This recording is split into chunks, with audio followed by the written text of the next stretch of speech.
Many student loan borrowers are struggling to resume their payments. When the bills restarted after a more than 3-year-long reprieve, just 60% of people with federal education loans had made a payment by mid-November, U.S. Department of Education data shows. The fact that so few borrowers have been able to make a payment is unfortunately unsurprising, said Persis Yu, Deputy Executive Director at the Student Borrower Protection Center. People were struggling to make payments before the pandemic.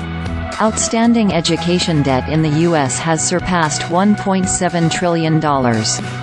In fact, education debt burdens Americans more than credit card or auto debt.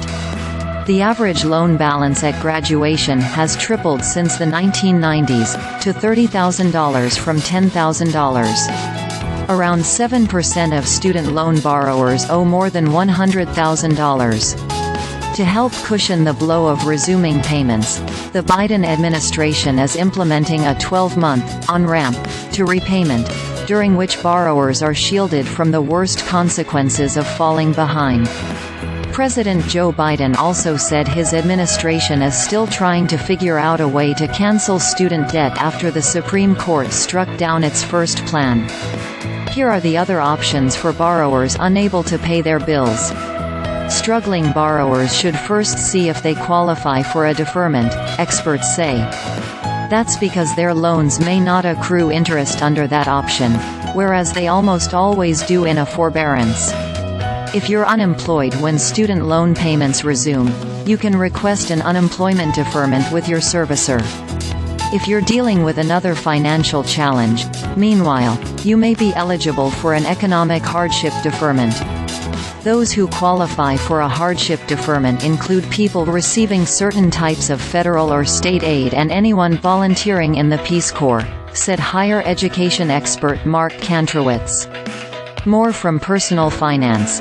IRS unveils disclosure program for businesses duped by pandemic-era tax credit. 3-year-end investment tax tips from top-ranked financial advisors. IRS waives $1 billion in penalties. Who qualifies and how much taxpayers may get with both a hardship and an unemployment deferment. Interest generally doesn't accrue on undergraduate subsidized loans. Other loans, however, will rack up interest. The maximum amount of time you can use an unemployment or hardship deferment is usually 3 years, per type.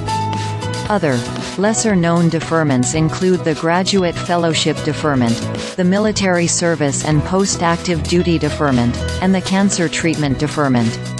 Student loan borrowers who don't qualify for a deferment may request a forbearance. Under this option, borrowers can keep their loans on hold for as long as 3 years.